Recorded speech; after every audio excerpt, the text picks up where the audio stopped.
everybody. Welcome back to another episode of the Fearcast. This is the podcast dedicated to OCD and anxiety spectrum disorders, and getting your life back. I'm your host, Kevin Foss, and I'm a licensed therapist specializing in OCD and anxiety disorders. Thank you all for joining me today. So today I have an audio question.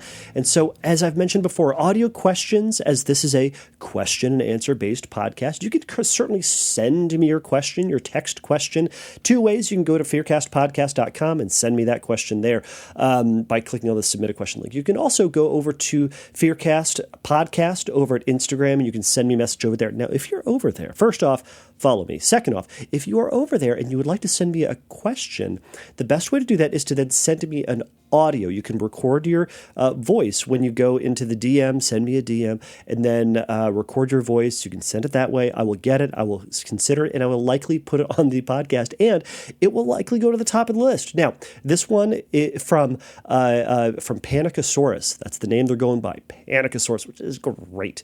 It's been a little while because I'm telling you, Chris Trondsen, my guest today, we had the hardest time trying to get a schedule together to finally get him on. I reached out to him immediately after hearing this and thought he is the perfect person to answer this question with all of his experience and knowledge and wisdom and participation in very special interest groups. He's the guy. So I'm so glad he was able to be on. So before I introduce him, because if he needs any introduction, so I know it's a day late. This is coming out on Monday, but today I'm recording the introduction to this, and the introduction to this is Mother's Day. So just very briefly, I just want to wish every mother out there a happy Mother's Day. Now, of course, you hear that a lot, but I also want to recognize the people who have strained relationships with their moms or don't have a relationship with their moms. And this is a funky or sad or frustrating reminder. I also want to acknowledge the people who are struggling to become mothers, if that's something that you're trying to do or want to do. And this, again, can be a hard reminder of a day. So if you are experiencing that or have know someone who is struggling with that, I hope you can reach out and talk to someone about the struggle, the difficulty, the feelings that you're having. I hope you have people in your corner if this is a hard reminder of a day. So I'll just say that, and to the people who are having a wonderful Mother's Day, awesome. We celebrated our Mother's Day. I naturally, what I did was, it was Mother's Day, so I left for most of the morning, not by intention. I was asked to play bass at church, so I did. I agreed like 2-3 weeks ago, and it just completely slipped my mind that it was in fact Mother's Day, and so I agreed to it, and then it came up. I was like, oh, that's not great. So on Mother's Day, when I, could have made breakfast in bed or gone out and got donuts or said, don't worry, honey, you sleep in all you want. I'll take care of the ridiculous children. No. I left. So that's what I did. Not proud of it. I'm just saying that's what happened. Anyways, so did that, but then we came back and we had dinner or had lunch, had her parents over, did a whole thing. It ended up being great, and we'll celebrate. We have a whole thing planned for another day. Anyways, not that y'all needed to know. All right, here we go. Let me introduce my guest today who's going to answer Panicasaurus' question. I'll introduce the guest, and then I'll play the question, and then Chris will jump in, and we'll discuss it. All right. So my guest today is Chris Trondsen. He is the, as I said in the podcast episode, he's the busiest man in all of OCD land. So first off, he's a clinician with the Gateway Institute in Newport Beach or Costa Mesa. They're right next to each other. Anyways, it's close by. Point is, so he is an avid speaker, presenter, and educator on the full range of subjects within OCD and anxiety spectrum. He is the IOCDF's lead advocate, a member of the board of directors for the IOCDF, the vice president of the IOCDF's OCD SoCal affiliate, and he's the leader of several special interest groups, including BDD in trauma and grief. So it's amazing how he spent any how he's able to find any amount of time. So I mentioned this later, but I'll just mention it here. Literally, when I had him on to record, he had just finished a half-day presentation conference type of thing for families with OCD or families struggling with OCD, and then he spent an hour and a half. We chatted for almost 2 hours. I condensed it. A lot of it was just us catching up, but. I don't know how he does it. Anyways, Chris is a fantastic clinician, an awesome guy, and I was so happy to have him on to talk about this. So without further ado, I'm going to play Panicasaurus' question and then get into our discussion. Hi, Kevin. Love the podcast. It's been a really great and helpful resource as I transition back into ERP therapy for some sexual obsession OCDs that I've been experiencing.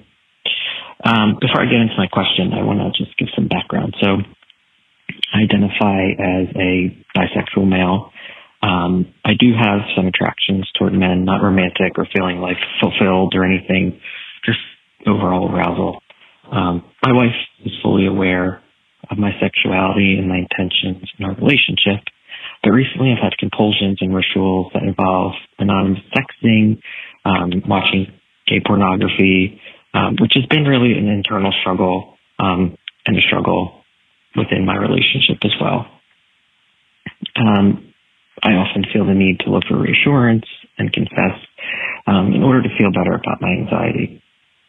But honestly, I don't feel better at all. And I keep doing these compulsions. I've had extreme fears lately that my marriage will end because of this. And I've had a real, and I, having these realizations that I've been gay all along, I look back at events that have happened in my life, and I always question, and it just breaks my heart, and I just spiral into this rumination of anxiety. But my main question is this denial of my sexual orientation? Why do I keep doing these compulsions that are the very thing that are causing me to spiral? I would just love to hear your perspective on this. And thank you again for everything you do for this podcast. All right, Chris Trondsen, thank you so much for joining me for the Fearcast today to answer this, as we were discussing, very layered, very complicated question that has a lot of different facets going on. So, as we were talking prior to getting on the recording, sounds like you've got a lot of thoughts and a lot of additional questions. So I think we'll just start by letting you run. What questions, what thoughts do you have about Panicasaurus' question? Yeah, first of all, thank you so much for having me, Kevin. I think this is the second time I'm on, so I feel honored to be back.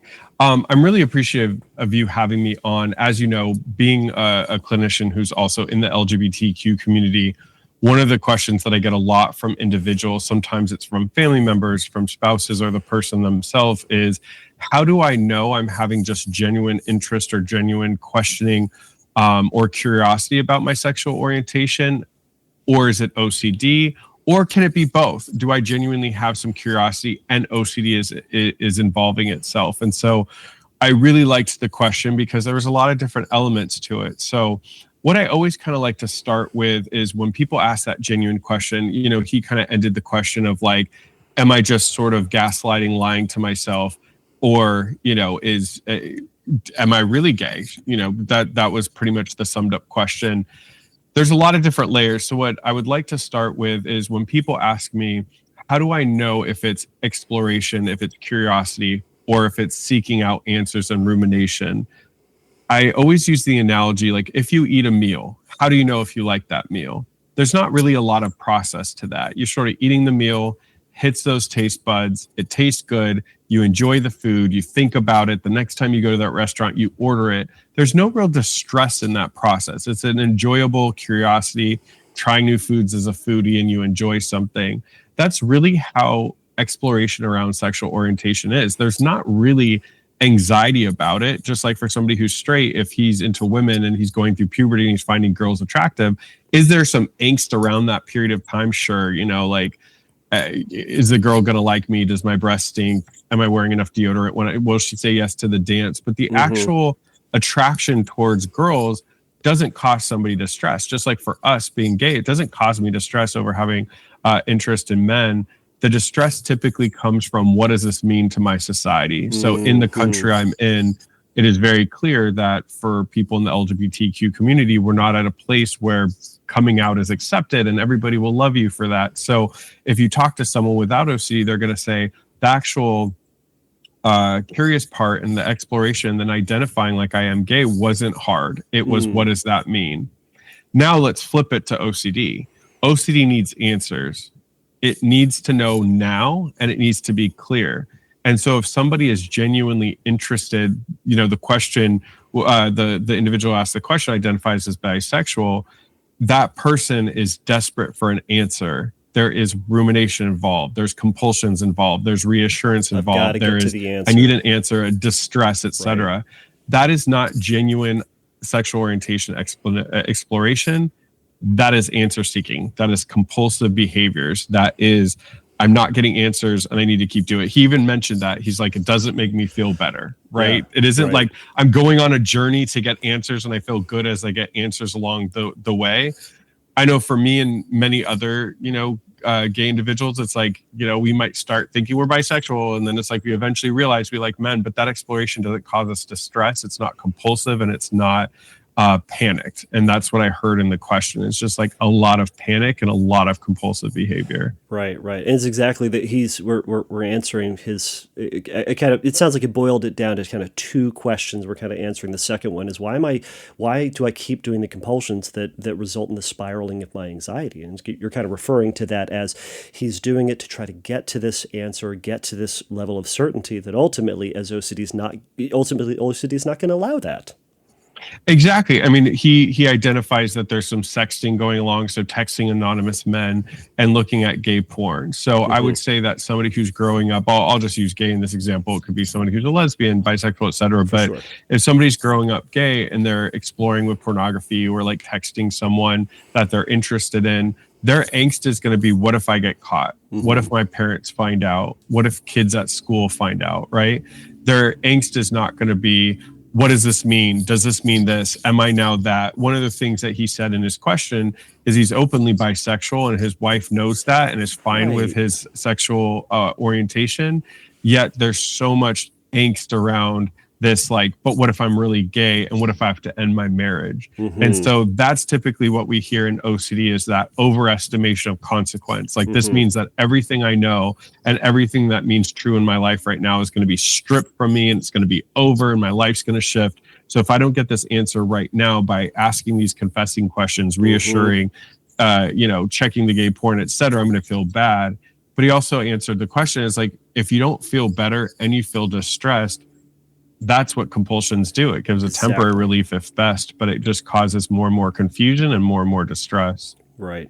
And it's gonna feed back into the frustration within the marriage as well. She doesn't want to hear the confession. She doesn't want to hear all of the, or she doesn't have to field all those compulsions, likely speaking. So that's going to cause some tension. And it's when there's tension within a relationship, oftentimes OCD can grab onto that and make a whole mountain out of that molehill.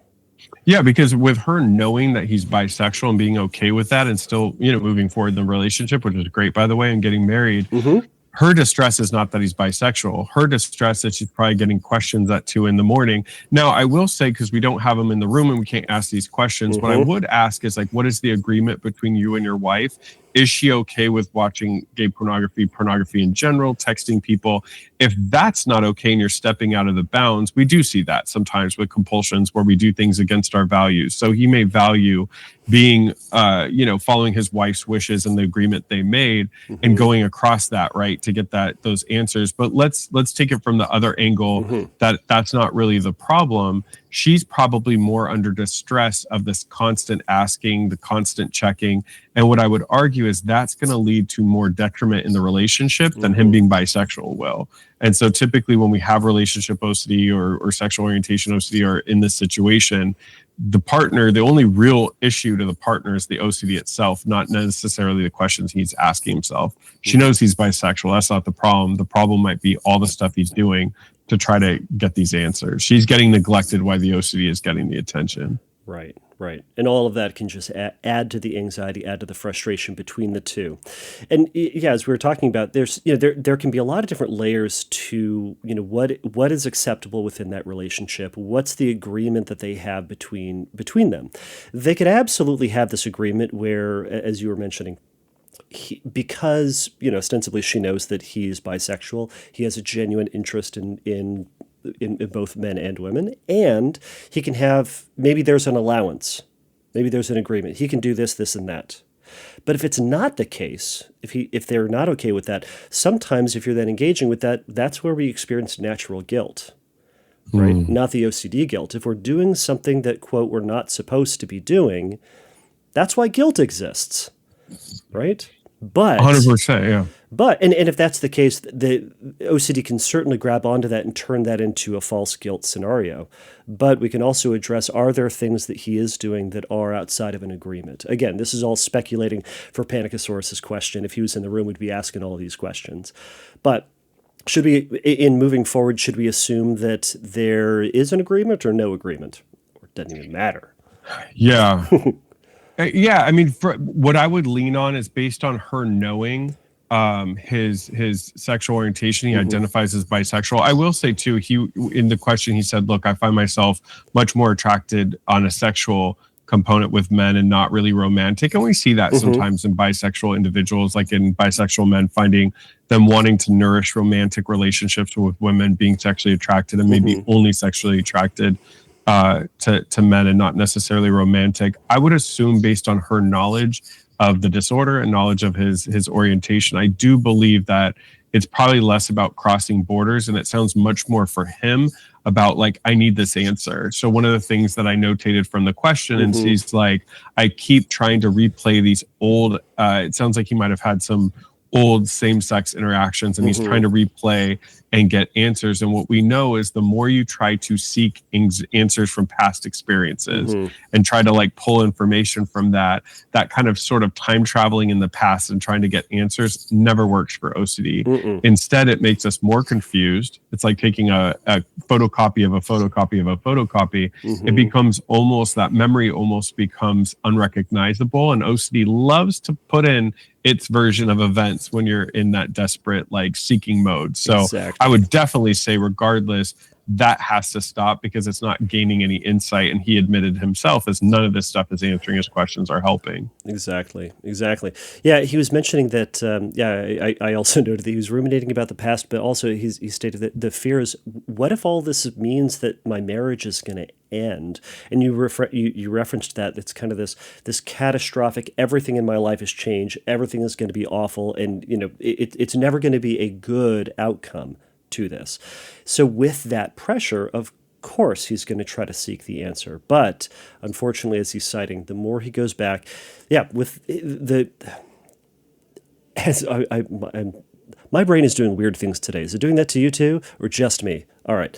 But you're right. When it goes back in time, we're missing bits of information, bits about our experience, bits about the feeling that we had, bits about what they said, what we said, and the brain is naturally going to put in there usually worst case scenario answers.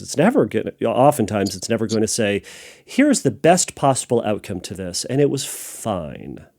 No, unfortunately. No, exactly. The OCD is more than willing to lend itself to the memories that you forget, because it's going to put its own version of events. What I would say, and this is outside of OCD, like what some couples in this situation do deal with, is if somebody is bisexual and they marry a person of a certain sex, they might still have attraction to the opposite sex, and those needs aren't getting met. And I honestly believe that when we go back to what we were discussing earlier in the segment, is that it has to be an agreement or an understanding, between the couple. Really, and my hope would be that came back when they were dating versus like a conversation now that they're married. But I would say the other thing is, when he's doing these compulsions, right, he may get some pleasure of the compulsions because he's bisexual, he's looking at porn, that might not be the worst thing. So he may very well have attraction to men, he admitted himself. But if the panic then comes afterwards, what does that mean? I enjoyed this. I would say, how does that, if you're openly bisexual, how does enjoying gay porn lead to I might be fully gay and have to leave my wife. You know, you're engaging in sexual interactions with your wife, if you guys have a happy sex life, romance life, if you enjoy each other's company, it goes back to the orientation that you identified at the start of the question. So then it comes down to, it sounds like the panicking is you're interpreting that it must mean something. So I always tell people when we have OCD, we seek out problems. We are like, something must be wrong. Let me find it. And we use a bunch of confirmation bias to make something wrong, and compulsions make it worse. People without OCD wait till something comes to them. So if they're in a marriage and they're consistently unhappy and they're finding themselves not happy, then they might do something about it. But I notated that was never in the question. He never said like, I'm unhappy with my wife. I don't want to be in this marriage. So based on that, my guess is that he's happy in the marriage, and the OCD, you know, and all the analyzation is trying to turn something that is working for him into a problem. If he was in your office, what sort of exposures would you assign for him? What sort of things would you lean into? One of the things I always like to do, I like to take an assessment with a client. Are they doing too little or too much? So what I mean by that is, if I have a client that like never leaves the house, has other people do things for them, avoids anything triggering, my exposures with them are going to be more active. I'm going to say, what are the things in your life you are negating because of the disorder? And let's get you out and do those things. Let's make them values-based. Let's make them fun. Let's make them educational and learning. In his case, he's doing way too much. He's watching the porn not based off of values and pleasure, but to get answers. He's texting with these people not because his wife is like, hey, you can go explore your interest in men. That's fine in this relationship. But no, it's this like need answers. And he's seeking a lot of reassurance and confessing. So what I would work on is your exposure is stopping trying to answer this question. We are going to sit right now. It doesn't have to be forever. I think everybody deserves to know their sexual orientation. But in the headspace you're in, I always say this to people. Do you want your pilot to be flying your plane in this headspace? Do you want your Uber driver to be in this headspace, or a surgeon to operate you? Absolutely not. So if you're going to make a bold decision about your sexual orientation, and if you want to divorce your wife, you better not do it in this mindset. So to get out of this mindset, we have to pull back the things that's causing it. So since he's doing so much, I would work on doing a lot less. And I'd say, what we're going to do is we're not going to try to answer this question. I can't stop the question from being asked, but that's a monologue. My goal for you is to stop the dialogue, the back and forth answering. So let's reduce the sexting and let's reduce the porn. Not that it's bad, and you can always bring it back if that's values-based. But for right now, let's reduce and eliminate the answering or seeking reassurance and confessing to your wife. And let's stop answering the question. Let's be okay that temporarily we don't know the full-on answer to your question if you're really gay and want to leave your wife. Let's be okay with that question not being answered for right now. What happens is when we drain all of that, you as a person and your insight and knowing yourself and your identity will rise up, and then you'll have the answer, but you will not get it in the method you're doing it. You will continue to be confused. Right. And so often when we're working with folks with sexual orientation obsessions, they'll often start, at least clients I've worked with, they'll start with, if I go through this treatment, will I know what my sexuality is?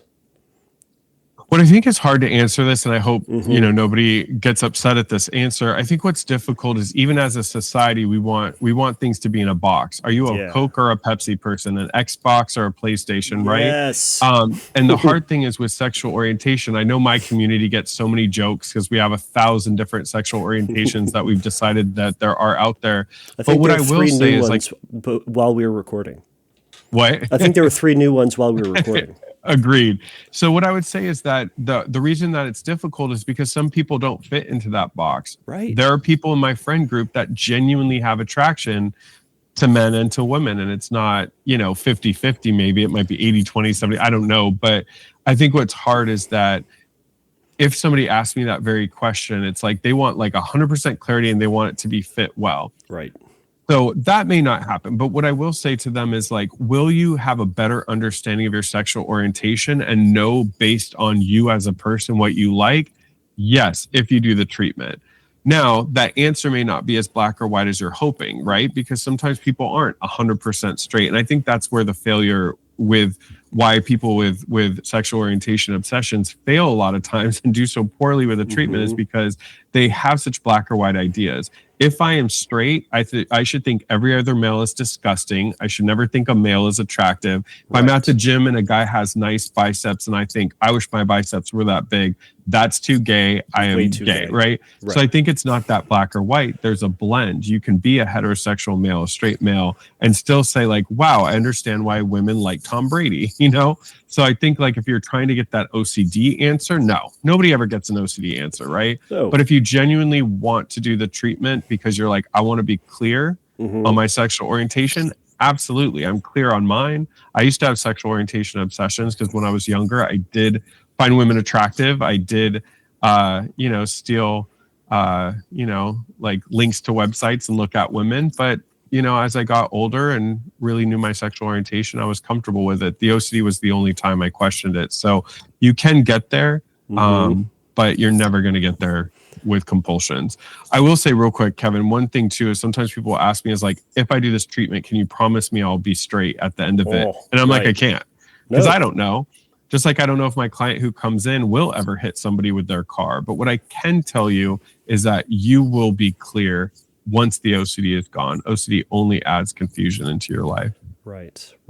I love that acknowledgement about, and I've talked on this podcast a lot about, OCD wants to grab onto and it suggests that you need to be in a box, and there's a clear designated box. And oftentimes with sexual orientation OCD, it is either the straight box or the gay box. Yeah. Bisexual box is way too confusing for OCD. But it's like, as you said, if you are in the straight box, ostensibly in the straight box, then you should only be thinking and doing and wanting and desiring straight box stuff. And if you want anything or notice something that's kind of outside that box, oh my gosh, all of a sudden your brain goes, it's in the other box.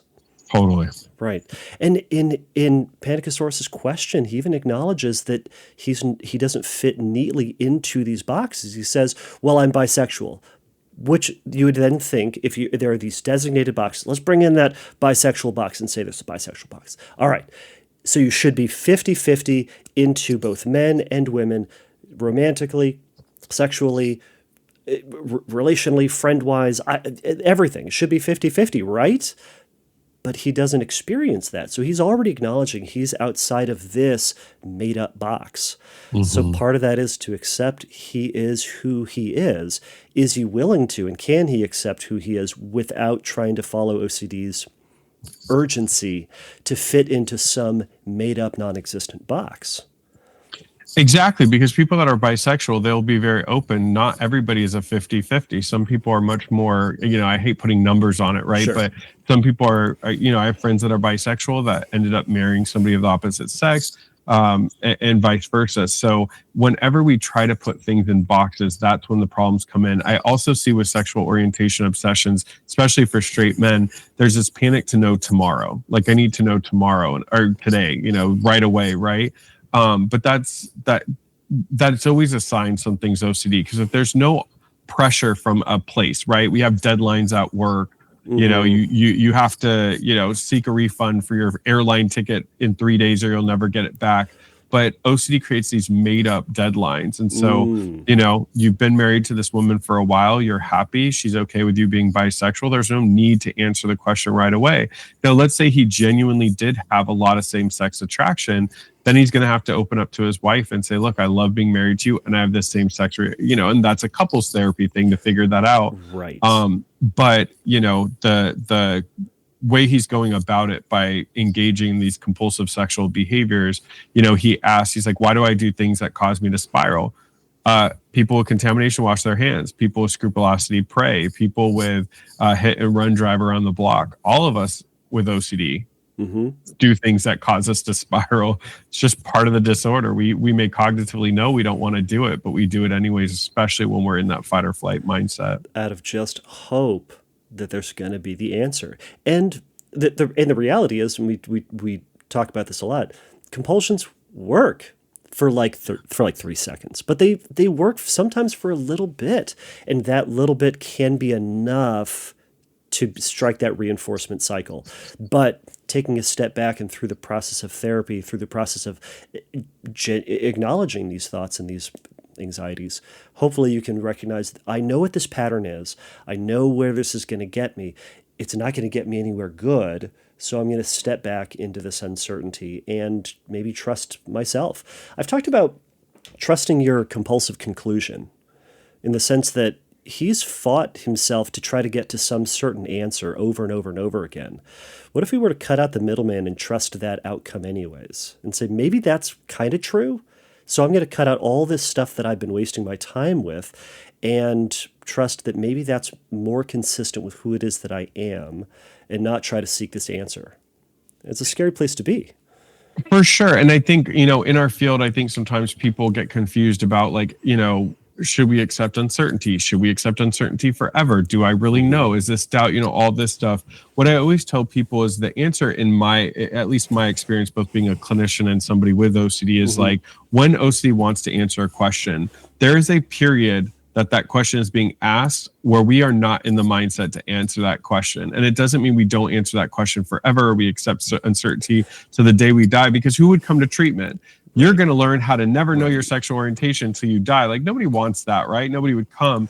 But I tell people, you got to work with me right now because you've already sort of created and started a method that has caused a lot of mayhem. It's almost like taking over a company and there's a lot of dysfunction and you're like, I got to fix some things before we could kind of move in the direction. That's what I tell people. I'm like, let's pull out all the ways cognitively, behaviorally, emotionally that you're causing this mayhem. Let's take away the urgency, et cetera. And once we kind of drain that, then people can go if he genuinely is trying to figure out a little bit more clarity around his sexual orientation, it's that's supposed to be a curious, a fun, an interesting process. I mean, I think if you talk to somebody who's straight, it's guys like to talk about their type, and I used to be into this celebrity and then I saw J-Lo and now I like these type of bodies. It's not supposed to be this grueling dental exam, right? And so when I hear people with this subtype, I need to figure out, it's so distressing, I hate it. I'm like, that's not what sexuality is supposed to be. It's supposed to be a discovery, right? Versus a panicked pressure decision, right? And I've talked about this panic as I've called it anxious drunk. It's in the middle of being anxious or at the middle of being drunk. You shouldn't make these big choices and make these big changes while you're drunk. What do? We sober up.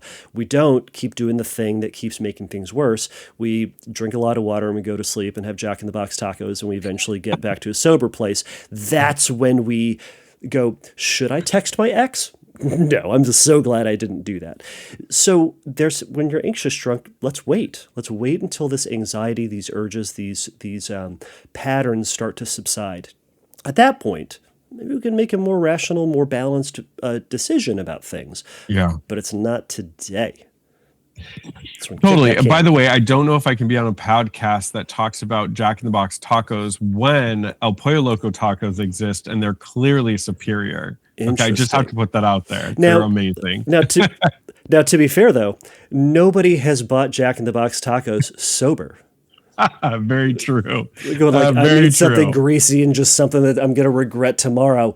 But yeah, I am sober now. But before I became sober, let me tell you, Jack in the Box tacos and dipped in ranch dressing, I never ordered that sober. What I like about, in seriousness though, I like about what you said is that, like I said, I think the way that I think about it, the sober, being kind of like that anxious drunk, right? In that anxious drunk mindset, once again, we're doing all the work. I think of let's go to relationship OCD real quick. If you wake up, people without OCD wake up assuming their relationship is going to be fine until it's not. Right. If they find out that their husband had a secret bank account, was spending all their money, that's when there's a problem. Right. Those of us with OCD, with relationship OCD, wake up assuming something must be wrong and we seek it out. Same with this example of his question. He's waking up assuming something's wrong with his marriage and with his sexual orientation. And he's like, I need to fix it and I need an answer.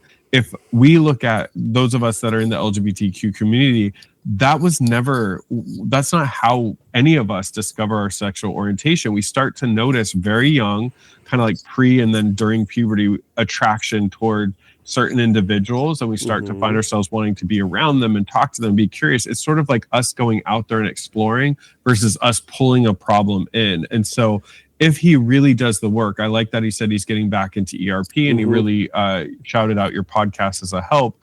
My hope is if he really, really addresses the OCD part of that, once you get that OCD part out, what is organically there will start to make sense. It will come to you. It won't be a pressured experience. It will be something that you genuinely just innately know. You don't have to innately figure out if you like a movie, a food, an amusement park. You just know.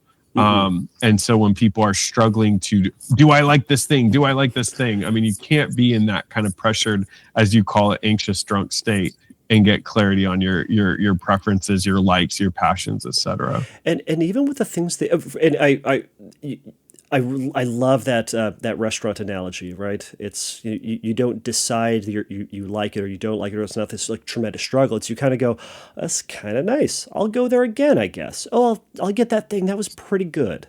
Right? Yeah. Could you imagine like an OCD way would be like me showing up to the same restaurant every day? Like, I just need to eat these tacos one more time to figure out if I like them. And they're like, sir, you've eaten these tacos 40 times. Hold on, I have to do a PowerPoint and I have to ask my friends and my family if I like these tacos. Do you like them? Do you think I like them? I mean, all right, look at my face. Does it look like I like them when I'm eating them? Yeah. We don't do that without OCD. So when we're doing a behavior that none of our friends and family who don't have the disorder can understand, it's a sign that OCD is present. And like you said, you'll never get those answers. Right. And there can be an element of rounding up. You kind of talked about your, like the comparison to like, do you like an amusement park? Do you like a restaurant? You can say yes. And you can also have critique about it. We kind of take those things and we round them up, even saying that we like the majority of it and we're going with that. That's how we get to that conclusion, as opposed to saying, I need to like 100% about this thing. Otherwise, I obviously don't like it. We round up with most of the things in our life. And in this, he's kind of saying, this is who I feel I am. And we round up to that, even though he might still have questions or he might still notice that he's not 100% in one box or the other. He's rounding up to something and letting go of the questions, the cycle, the spiral. Yeah, I like that. You should make rounding up merch. That's good because with OCD, there's no nuance, there's no gray. There can't be that rounding up. It has to be like, 100% something. It has to be that, and that's just not accurate. I'd also say what I'm always curious about is like, why did he call you an OCD podcast versus calling a therapist that works with, LGBTQ individuals? Just like I always am curious, like, why is somebody with scrupulosity coming to me? If they really think it's a religious-based thing, there's religious pastors out there. So I'm pretty sure good thing is it sounds like, what was his name again? Panicasaurus. Yeah. Panicasaurus. This is my new favorite dinosaur, by the way. I want Panicasaurus merch with Roundup on it. But I do think it sounds like he has some understanding of the disorder and is pretty sure it's OCD. I think what I do want to give him some validation with is OCD is always additionally challenging when it's around something that's real. If I have, I have to drink from a white water bottle or my cousin will die, it's always easier to toss that up as OCD. Or I drove around the block and it's an empty block and I didn't see anyone. It's pretty obvious you didn't hit someone. You may still do the compulsion. But something like your sexual orientation, especially in bisexuality where it's gray and OCD hates that, like you said, there is going to be real aspects of it that OCD is preying on. But I'm glad to hear in the question, I think he deep down knows that this is OCD. And I really hope, since he's back on his ERP journey, that he really engages in the treatment and recognizes to separate the confusion around his sexual orientation and his general sexual orientation. Those are two very separate things. Yeah, I love that you mentioned that. He called this podcast. He didn't call somebody else. He didn't email somebody else. He called the OCD guy about this. Right. Yeah. I see that on I saw this morning on a script page where someone was talking about how they're worried about they're worried about the deficiency in their faith, and they messaged it on a Scrupulosity OCD forum. They didn't message their pastor, their priest, their imam, their rabbi. They messaged that group.